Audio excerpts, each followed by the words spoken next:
ശ്രീ സുഭാഷ് ബാബു, ഇവിടെ ഇപ്പോൾ നമ്മൾ ചില സ്ത്രീധന മരണവുമായി ബന്ധപ്പെട്ടുള്ള വിഷയങ്ങൾ ചർച്ച ചെയ്ത സമയത്തും ആദ്യം പരാതി ഉണ്ടായിരുന്നു.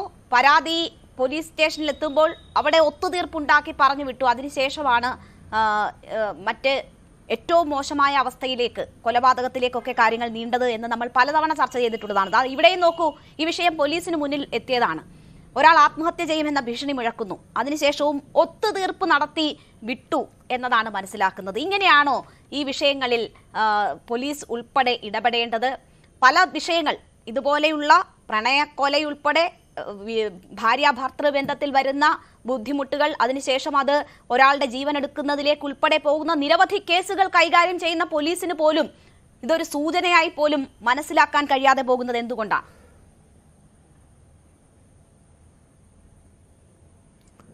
അല്ല, ഇത് ഏറെക്കുറെ നമ്മളെ മിക്കവാറും മാസത്തിൽ 4-5 സംഭവങ്ങളൊക്കെ കേരളത്തിൽ നടക്കുന്നതായിട്ട് നമ്മൾ അറിയാറുണ്ട്. പക്ഷെ ഇതിലുള്ള പ്രധാന കാര്യം എന്താണെന്ന് പറഞ്ഞാൽ, പരസ്പരം ഇഷ്ടപ്പെട്ട് അല്ലെങ്കിൽ ഒന്നിച്ച് ജീവിക്കുന്ന ആളുകൾ വിവാഹേതര ബന്ധമുണ്ടെന്നുള്ള സംശയത്തിൻ്റെ അടിസ്ഥാനത്തിൽ, അത് പലപ്പോഴും സംശയമായിരിക്കാം, പക്ഷേ സാഹചര്യങ്ങൾ അങ്ങനെ ആ വ്യക്തിയെ ആ സംശയത്തിൽ കൊണ്ടെത്തിക്കുകയാണ്.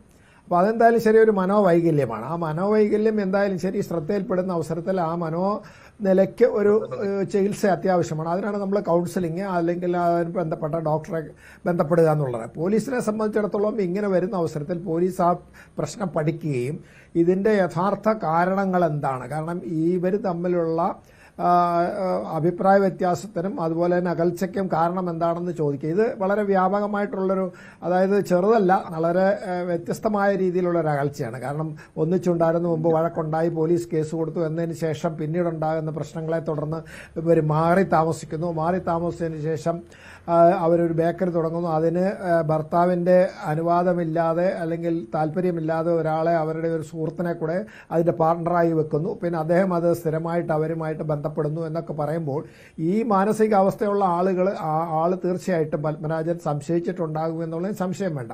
അപ്പോൾ ഇങ്ങനെയുള്ളത് കൊണ്ട് ആദ്യം പോലീസിൻ്റെ അടുത്ത് ചെല്ലുന്ന അവസരത്തിൽ പോലീസിന് ഇവരെങ്ങനെങ്കിലും ഒത്തിച്ചു പോകുമോ എന്നുള്ള രീതി ഇവരോട് രണ്ടാളോടും സംസാരിക്കുന്ന സ്ഥിതിയിൽ ഇയാളിപ്പം ശ്രീമാൻ സാജൻ പറഞ്ഞ പ്രകാരമാണെങ്കിൽ ഈ മനുഷ്യന്റെ സ്വഭാവം കാണുമ്പോൾ ഇതെങ്ങനെയും ഒത്തുപോകാൻ ചിലപ്പോൾ സാധ്യതയുണ്ടെന്നുള്ള രീതിയിൽ പോലീസ് അങ്ങനെ ഒരു നിലപാടെടുത്താണ്. എന്നാൽ തന്നെയും ഇവരെ സംബന്ധിച്ചോളം ഇത്തരം വലിയ അഭിപ്രായ വ്യത്യാസങ്ങളും മാനസികമായ അകൽച്ചയും ഉണ്ട്. അതുപോലെ തന്നെ ഇയാൾക്ക് വളരെ ഗൗരവപരമായ സംശയം ഇവരുടെ പേരിലുള്ളപ്പോൾ അത് എന്തായാലും ശരി ഒരു കൗൺസിലിങ്ങിന് വിധേയമാക്കേണ്ടതായിരുന്നു. അങ്ങനെ വിധേയമാക്കാതിരുന്നത് എന്തായാലും ശരി പോലീസിന്റെ ഭാഗത്ത് നിന്ന് അവർ നേരിട്ടല്ലെങ്കിലും ചെയ്ത് ഇങ്ങനെ ചെയ്യണം എന്നെങ്കിലും ഉപദേശിച്ച് വിടേണ്ടതായിരുന്നു. അത് ചെയ്തില്ല എന്നുള്ളത് നമുക്കൊരു ന്യൂനതയായിട്ട് കാണാം. പക്ഷെ എന്നാലും ഇത് ഏതായാലും ഇവരൊക്കെ ഒരു പൊതുപ്രവർത്തനമാണ്.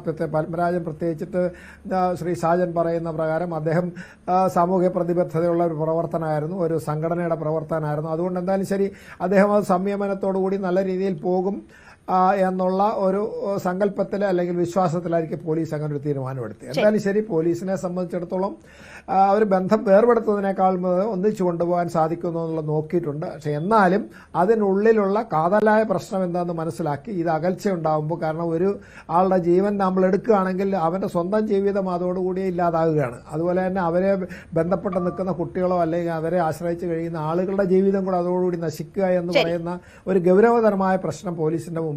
അതുകൊണ്ട് പലപ്പോഴും പോലീസിന് ഇങ്ങനെ ചെറിയ ചെറിയ വീഴ്ച വരുന്നുണ്ട്. അത് മാറ്റണം, അതിന് ഒരു മാറി ചിന്തിക്കേണ്ട ഒരു അവസരമാണെന്ന് എനിക്ക് തോന്നുന്നു.